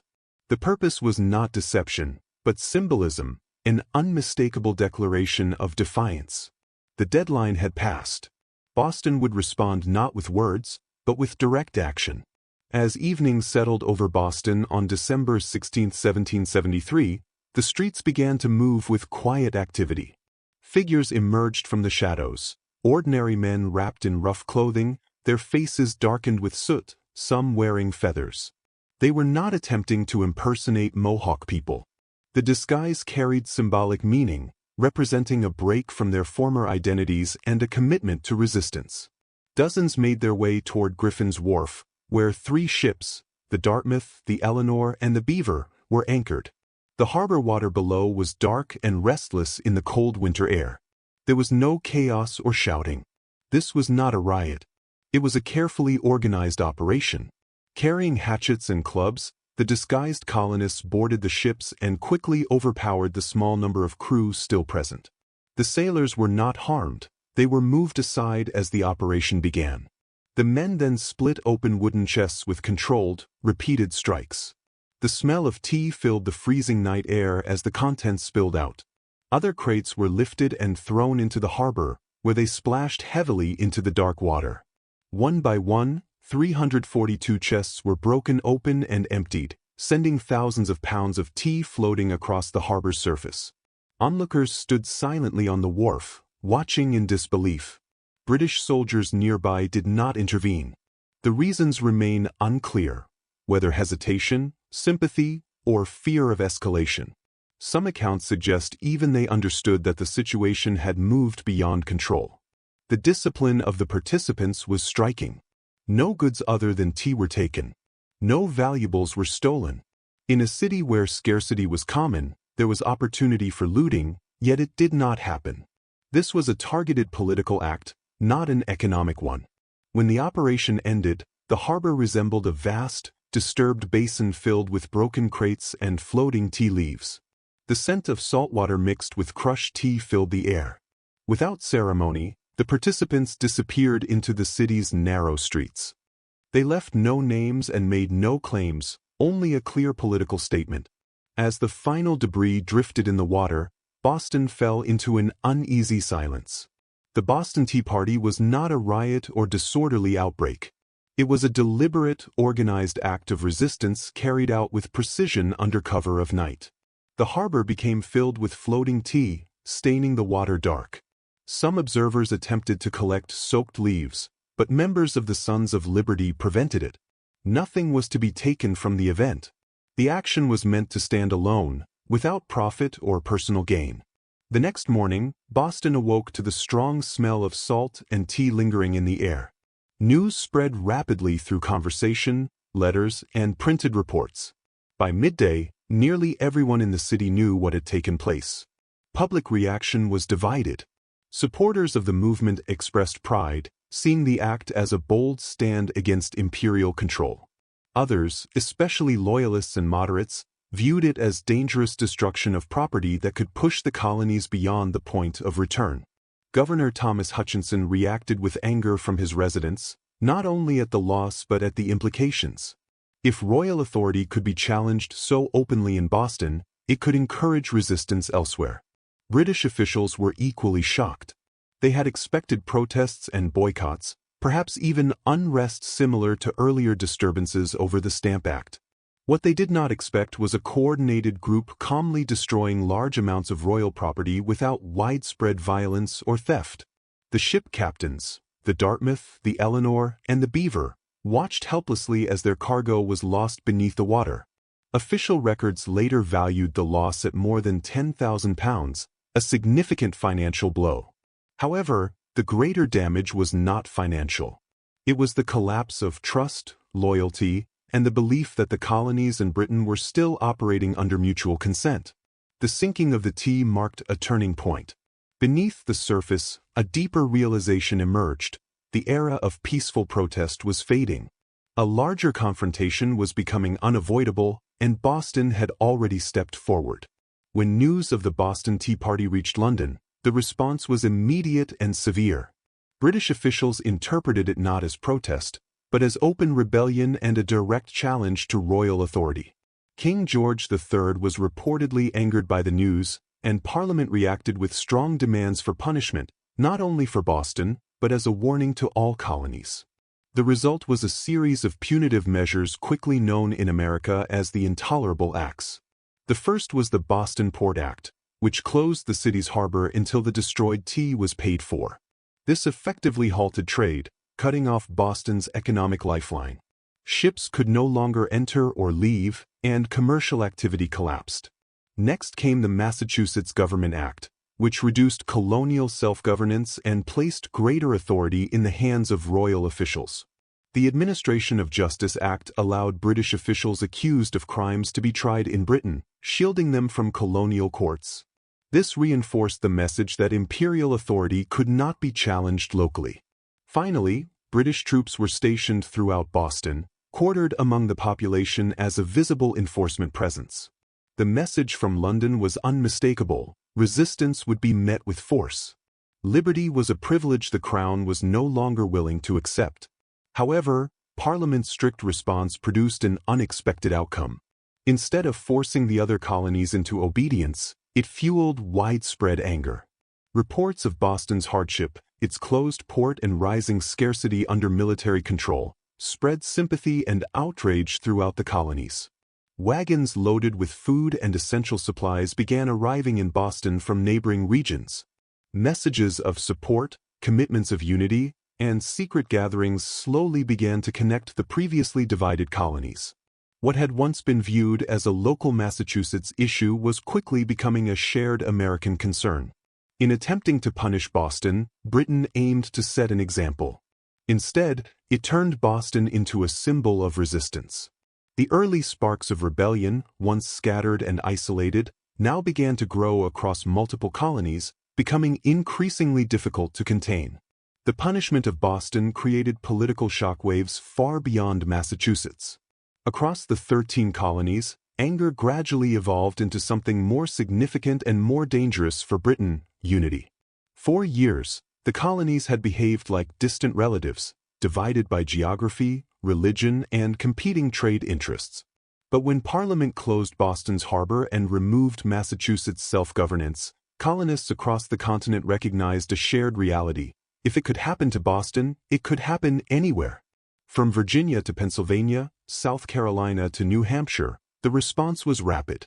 Colonists sent shipments of food, supplies, and letters of solidarity to Boston. Town meetings became centers of heated debate. Printing presses worked continuously to circulate updates and opinions. The struggle was no longer isolated to Boston. It belonged to all the colonies. In September 1774, a historic event took place. The First Continental Congress met in Philadelphia. For the first time, delegates from 12 of the 13 colonies gathered in one place to coordinate a collective response. Figures such as George Washington, Patrick Henry, John Adams, and Samuel Adams, previously known mainly within their own regions, now stood together as leaders of a growing political movement. Officially, independence was not yet the goal. Many still hoped for reconciliation and a return to a balanced relationship with Britain under the Crown. However, beneath formal speeches and carefully written petitions, a deeper shift was occurring. The colonies increasingly understood that acting separately was no longer sustainable. At the Congress, they agreed to a unified boycott of British goods. They promised mutual support against further British measures. They also declared that an attack on any one colony would be treated as an attack on all. Across taverns and meeting halls, ordinary colonists began using words that were once considered dangerous: unity, resistance, liberty. By punishing Boston, Britain had intended to suppress rebellion. Instead, it strengthened colonial unity. A fragmented population was slowly transforming into a collective identity: Americans. The movement was no longer scattered unrest. It was gathering momentum, becoming something far larger and more organized. The revolution was no longer a distant idea. It was forming into a reality that could no longer be easily stopped. The night the tea sank into Boston Harbor did not just destroy cargo. It destroyed the belief that the American colonies could remain permanently loyal subjects of the British Crown. The Boston Tea Party ignited a chain reaction that no government authority, military force, or distant parliament could fully contain. In the months that followed, protest evolved into organized resistance. What had once been petitions and boycotts turned into preparation and readiness. Local militias began training openly. Storage facilities filled with weapons and ammunition. Men who once openly supported the king now discussed resistance behind closed doors. Boston itself became a symbol, damaged but unbroken. The more Britain tightened control, the more unstable the situation became. Every vessel passing the silent Boston harbor served as a reminder that colonial resistance was growing stronger, not weaker. When Parliament enacted the Intolerable Acts, the goal was to isolate Boston and discourage further dissent. Instead, it had the opposite effect. Boston became a symbol of collective struggle, uniting the colonies under a shared cause. From New Hampshire to Georgia, colonists recognized that their futures were interconnected. The issue was no longer limited to taxation or tea. It had become about identity, rights, and survival. By 1775, tensions reached a breaking point near Boston. In Lexington and Concord, British forces attempted to seize colonial weapons. Instead, they encountered armed resistance from local militias, ordinary farmers prepared to defend their rights. The first shots of the American Revolution were fired, marking the transition from political conflict to armed struggle. This moment traced directly back to the earlier decision to reject British authority by destroying the tea in Boston Harbor. The Boston Tea Party demonstrated that revolution does not always begin with formal declarations or grand speeches. Sometimes it begins quietly, with determined individuals choosing principle over obedience. By dumping the tea, the colonists were not only rejecting attacks, they were rejecting imperial control itself. Although the path ahead would be difficult and uncertain, one fact had become clear: the colonies were no longer simply subjects of Britain. They were becoming revolutionaries. Before the rise of ancient civilizations like Mesopotamia, before the pyramids of Egypt, and even before Stonehenge, there was Carol. Hidden in the dry coastal valleys of Peru, Carol emerged nearly 5,000 years ago and then disappeared almost completely from historical memory, buried beneath sand and silence. For centuries, its existence remained unknown. The Soup Valley, where Carol developed, appears at first to be an unlikely place for civilization. The landscape is dry and barren, with only a narrow river cutting through the desert. At first glance, it seems unsuitable for human settlement. Yet within this environment, one of the earliest known urban civilizations took shape. Carol was not a small settlement or temporary camp. It was a carefully designed city covering more than 150 acres. It contained pyramids, open plazas, residential areas, and ceremonial spaces, showing clear planning and organization. This civilization developed centuries before ancient Egypt built its pyramids. Remarkably, the people of Carol achieved this without metal tools, without a writing system, and without the use of the wheel. Instead, they relied on human cooperation, engineering knowledge, and collective effort to construct large-scale architecture using stone and earth. Despite its importance, Carol remained unknown for thousands of years.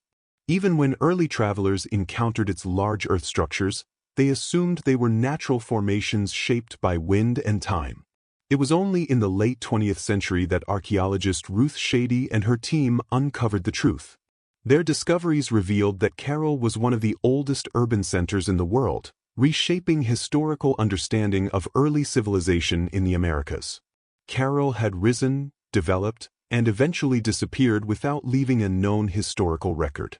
Today, its remains offer insight into a peaceful and highly organized society that thrived in a landscape that initially appeared incapable of supporting complex life. And this was only the beginning of their story. At first sight, the Soup Valley appears to be a place where life should barely survive. Strong winds move across endless fields of sand and stone. The sun strikes the ground without mercy, drying the soil and turning the landscape into cracked, hardened layers. Water is limited, with the river reduced to a thin, winding line struggling to exist. To an untrained observer, it seems like a wasteland, empty, lifeless, and long forgotten. But the people of Carol interpreted it differently. They did not see a desert to avoid. They saw a surface to develop. They understood the river, though small, as a source of potential life. With patience, creativity, and determination, they transformed this harsh environment into a functioning center of culture and survival. Their first major achievement was agriculture. They learned how to manage seasonal flooding from the river, building simple but highly effective irrigation systems that spread water across the valley. Where others saw dry sand, they encouraged growth and vegetation. Crops such as cotton, beans, squash, guava, and sweet potatoes began to flourish. Cotton became especially important, used for fishing nets and textiles, and it supported trade with coastal communities, building connections far beyond the valley. However, agriculture was only part of their success. The people of Carol understood that survival in such an environment required balance. They worked with natural conditions rather than against them. Their homes, plazas, and structures were built from stone and earth, designed to endure extreme heat as well as the rare but intense rains that passed through the region. They also observed the stars and seasonal cycles, using this knowledge to plan agricultural activities with remarkable precision. Trade became the central system of Carol's economy. Goods such as dried fish, cotton, fruits, and crafted items moved along coastal routes. In return, Carol received valuable resources including colorful seashells from the Pacific, rare stones from the Andes, and ideas from distant cultures. The city was not isolated, it was part of a wider network. In a place where survival seemed unlikely, Carol developed through intelligence, innovation, and cooperation. Instead of forcing control over the desert, they adapted to it, learned its patterns, and built a society that was not only functional but highly developed. Against expectations, Carol emerged as an early center of civilization, and its growth was only beginning. Rising from the desert like ancient monumental forms, The pyramids of Carol challenge common assumptions about early societies in the Americas. These were not small or primitive constructions. They were large-scale architectural projects built with clear planning, coordination, and long-term vision. The most important of these structures was the Pyramid Mayor, the largest monument in Carol. It measured over 450 feet in length and rose nearly 60 feet above the desert floor, representing a major engineering achievement comparable to early structures elsewhere in the ancient world. Constructed using stone, mud, and woven reed bags filled with rock, the pyramid was designed to withstand both extreme climate conditions and occasional earthquakes. Remarkably, it has survived for nearly 5,000 years, standing against wind, time, and environmental pressure. Unlike Egyptian pyramids, these structures were not built as tombs. In Carol, pyramids served as centers for ceremony, leadership, and public life. At their tops were temples and gathering areas, accessed by wide stairways. Ritual fires once burned there, and ceremonies were conducted beneath the open sky. At the base, large circular sunken plazas allowed thousands of people to gather for religious events, civic meetings, and public celebrations. The layout of the city reflects a society focused on order, community, and shared cultural identity. Around these pyramids were residential zones, likely occupied by priests, administrators, artisans, and farmers. The entire city appears to have been carefully planned, with structures aligned to astronomical events such as solstices, sunrises, and star cycles. Architecture in Carol was not only practical but also symbolic, scientific, and spiritual. Even today, walking among the remains creates a strong sense of wonder. These structures were built without metal tools, without the wheel, and without draft animals. Yet they demonstrate balance, precision, and large-scale coordination. The pyramids of Carol were not built for conquest or display of wealth. They were designed to connect land and sky, people and nature, and the physical world with the cosmos. Even now, they continue to carry the memory of a civilization that once thrived in silence. Among the remains of Carol, one feature stands out clearly: the absence of war. No weapons have been discovered. No defensive walls surround the city. There are no mass graves indicating large-scale conflict. Unlike many ancient societies, Carol does not show signs of violent collapse. This suggests a civilization built on cooperation rather than conquest. Instead of military expansion, its focus appears to have been trade, community life, and shared cultural practices. The structures within the city reflect gathering, ceremony, and governance rather than warfare. Trade was essential to Carol's stability. Cotton from river valleys was processed into fishing nets and exchanged with coastal groups. In return, the city received dried fish, valuable for nutrition, as well as seashells, stones from mountain regions, and rare agricultural products. These exchanges formed a wide trade network that connected different ecological zones. Religious and ceremonial practices also played an important role in maintaining social unity. Large plazas and open spaces likely hosted rituals that reinforced shared beliefs. Musical instruments such as bone flutes, antler whistles, and hide-covered drums suggest that sound and ceremony were central to public gatherings, creating a shared cultural experience. Leadership in Carol appears to have been based more on organization and spiritual authority than military control. Managing construction projects, agricultural cycles, and trade systems required coordination and planning, but there is no evidence of warfare-driven governance. In a world often defined by conflict, Carol represents a different model of early civilization. It demonstrates that complex societies can develop through cooperation, creativity, and shared trust rather than violence.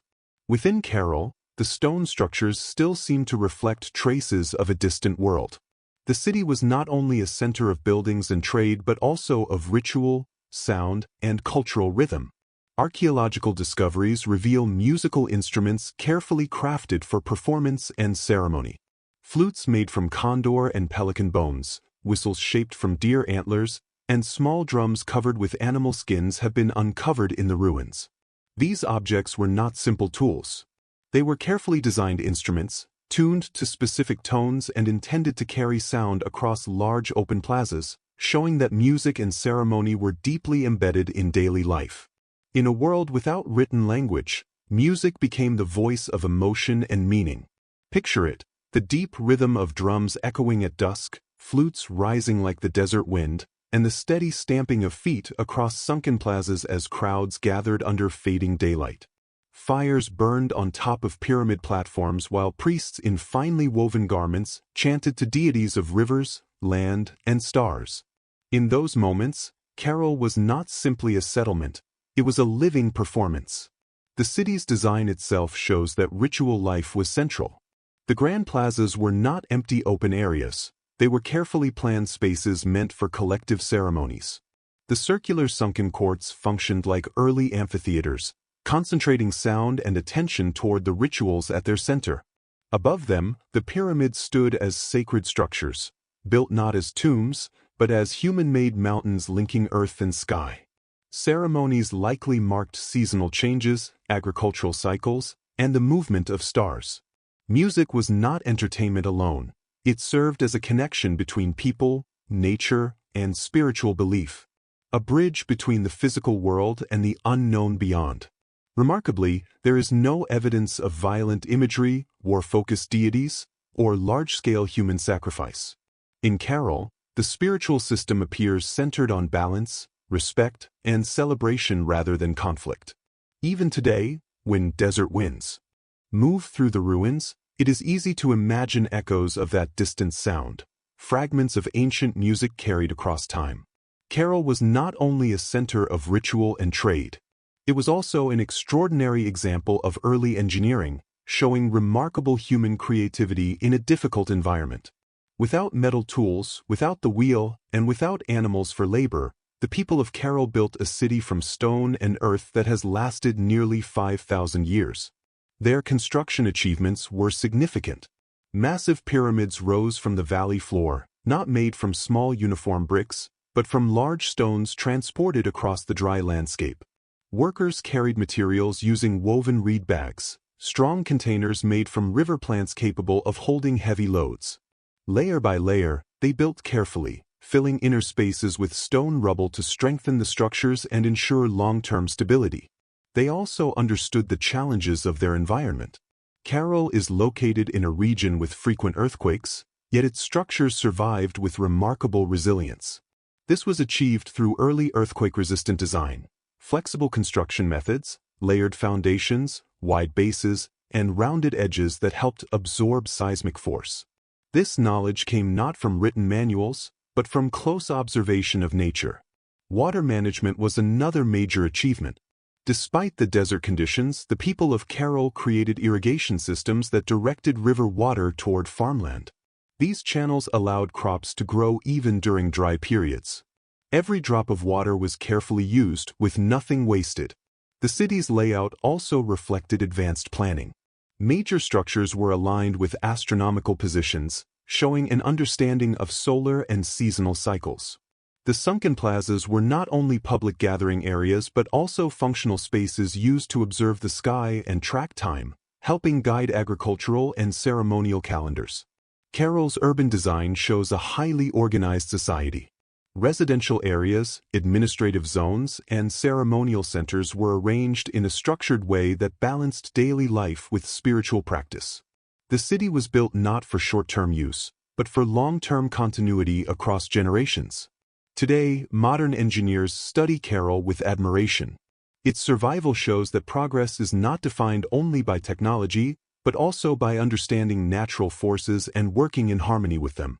The stone structures remain as evidence of a civilization that transformed a difficult landscape through knowledge, planning, and cooperation. For centuries, Carol flourished as a center of peace, trade, music, and architecture. Then, without clear signs of disaster, it was gradually abandoned. There are no records of war, no burned ruins, and no mass graves. The city did not collapse suddenly, it slowly emptied. Its plazas fell silent, its pyramids were left untouched, and its instruments were buried by time and sand. The reason for this disappearance remains uncertain. One leading theory suggests environmental change. A long drought may have reduced river flow, damaging agriculture. Without reliable water, crops would have failed, and trade systems based on surplus production would have weakened. Another possibility is the shift in regional trade routes. As new settlements and economic centers developed elsewhere, Carroll's role in exchange networks may have declined, reducing its importance over time. Some researchers also consider internal social factors, political shifts, cultural changes, or gradual population movement. Even stable societies can weaken when environmental or economic pressures increase. Most likely, the departure was gradual. Families may have left one by one in search of more stable land. Over time, a once active city became a memory passed down through stories, eventually fading into legend. The desert eventually reclaimed the structures. Wind covered temples in sand, and instruments disappeared beneath shifting dunes. A once thriving city became silent mounds in the landscape. For nearly 4,000 years, Carroll remained hidden. Travelers who passed through the valley saw only natural hills and never suspected what lay beneath. It was only in the late 20th century that Carroll was rediscovered. In the 1990s, Peruvian archaeologist Ruth Shady led excavations in the Soup Valley, suspecting that these formations might conceal something significant. Her team uncovered stone walls, stairways, plazas, and pyramids, revealing a complex ancient city far older than expected. Radiocarbon dating confirmed the discovery. Carroll was over 4,600 years old, existing alongside the earliest civilizations of Mesopotamia and Egypt. This finding transformed historical understanding. Before Carroll, it was widely believed that complex civilization in the Americas developed much later than in the Old World. Carroll proved otherwise, showing that advanced urban societies, monumental architecture, complex urban life and social organization existed here independently, long before the rise of the Incas or the Maya. Ruth Shady and her research team uncovered not only stone structures and rubble, but also traces of daily life, musical instruments, fishing nets, textiles, quipu-like knot records, and even ritual offerings dedicated to deities. Each artifact revealed a society shaped by vision, intelligence, and deep creativity. The rediscovery of Carroll was more than a scientific achievement. It was a revival. A civilization that had rested beneath desert sands for thousands of years was revealed once again under the open sky. Its plazas were touched by the same winds that once carried flute melodies and the laughter of children. Today, Carroll is officially recognized as a UNESCO World Heritage Site. It stands as a fragile but invaluable connection to humanity's earliest ideas of building, belonging, and belief. The desert had concealed Carroll well, but the stone structures endured, waiting for discovery, observation, and understanding. Carroll today stands as a silent giant, reminding us that the roots of civilization run far deeper than once assumed. Among its pyramids and plazas, the ancient stonework tells a story that reshapes how we understand human development. It is a story not centered on conquest or violence, but on cooperation, innovation, and hope. Long before the great empires of Greece, Rome, or even Egypt reached their height, the people of Carroll were already building something remarkable. They constructed pyramids without the wheel. They observed and understood the stars without written language. They formed a complex society based on trade, music, ceremony, and engineering, all without leaving behind evidence of warfare. In a historical era often defined by conflict, Carroll presents a different model of civilization. It demonstrates that societies can grow through connection rather than conquest, and through knowledge rather than domination. It suggests that complexity does not require violence, and that progress is not measured by military strength alone, but by a society's ability to create, cooperate, and imagine. Carroll's legacy extends far beyond the dry landscapes of the Soup Valley. It challenges long-held assumptions that civilization began in only one region or followed a single path. Instead, Carroll shows that human innovation emerged independently in different parts of the world, driven by shared human needs: to survive, to create meaning, to celebrate life, and to reach toward something greater. Today, walking through the remains of Carroll, it is possible to imagine its past life. The rhythm of drums, the soft sound of flutes, the voices of traders in open plazas, and children moving through stone pathways beneath a vast night sky. Their lives, ideas, and culture remain present in the remains, preserved in the earth itself. Carol teaches that even when civilizations disappear, their essence does not fully vanish. It can remain buried, waiting to be uncovered and understood again. In the broader timeline of human history, Carol stands not only as an ancient remnant, but as a symbol for the future. It reminds us that even in the most difficult environments, the foundations of knowledge, cooperation, and peace can take root and build something that reaches beyond its time.